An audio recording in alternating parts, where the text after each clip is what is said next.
Hi all അസ്സലാമു അലൈക്കും. നമ്മുടെ പുതിയ കുക്കിംഗ് വീഡിയോയിലേക്ക് എല്ലാവർക്കും സ്വാഗതം.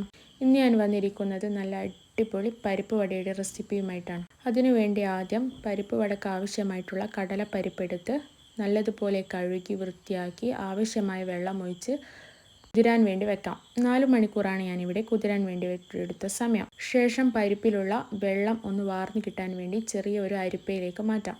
അതിനുശേഷം ഒരു മിക്സിയുടെ ജാറിലേക്ക് പരിപ്പെല്ലാം ഇട്ട് നല്ലതുപോലെ ക്രഷ് ചെയ്തെടുക്കാം.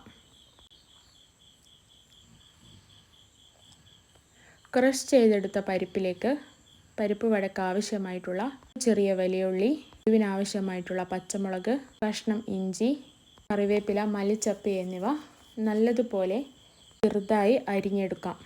ശേഷം ആവശ്യമായിട്ടുള്ള സ്പൈസസ് നമുക്ക് ആഡ് ചെയ്യാം. 1/4 ടീസ്പൂൺ മഞ്ഞൾപ്പൊടി, 1/2 ടീസ്പൂൺ മുളക് പൊടി, 1/4 ടീസ്പൂൺ മീറ്റ് മസാല, 1/4 ടീസ്പൂൺ കായപ്പൊടി, ആവശ്യത്തിന് ഉപ്പും ചേർത്ത് നല്ലതുപോലെ കൈകൊണ്ട് തിരുമ്മി എല്ലാ ഭാഗത്തുമാക്കി എടുക്കാം.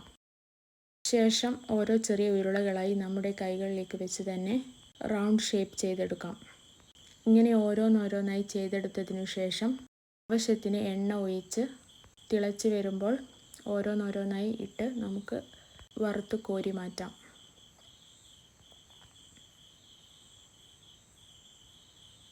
ഇതാണ് നമ്മുടെ പരിപ്പ് വടയുടെ ഫൈനൽ ലുക്ക്. എല്ലാവർക്കും ഇഷ്ടമായോ? Bye bye.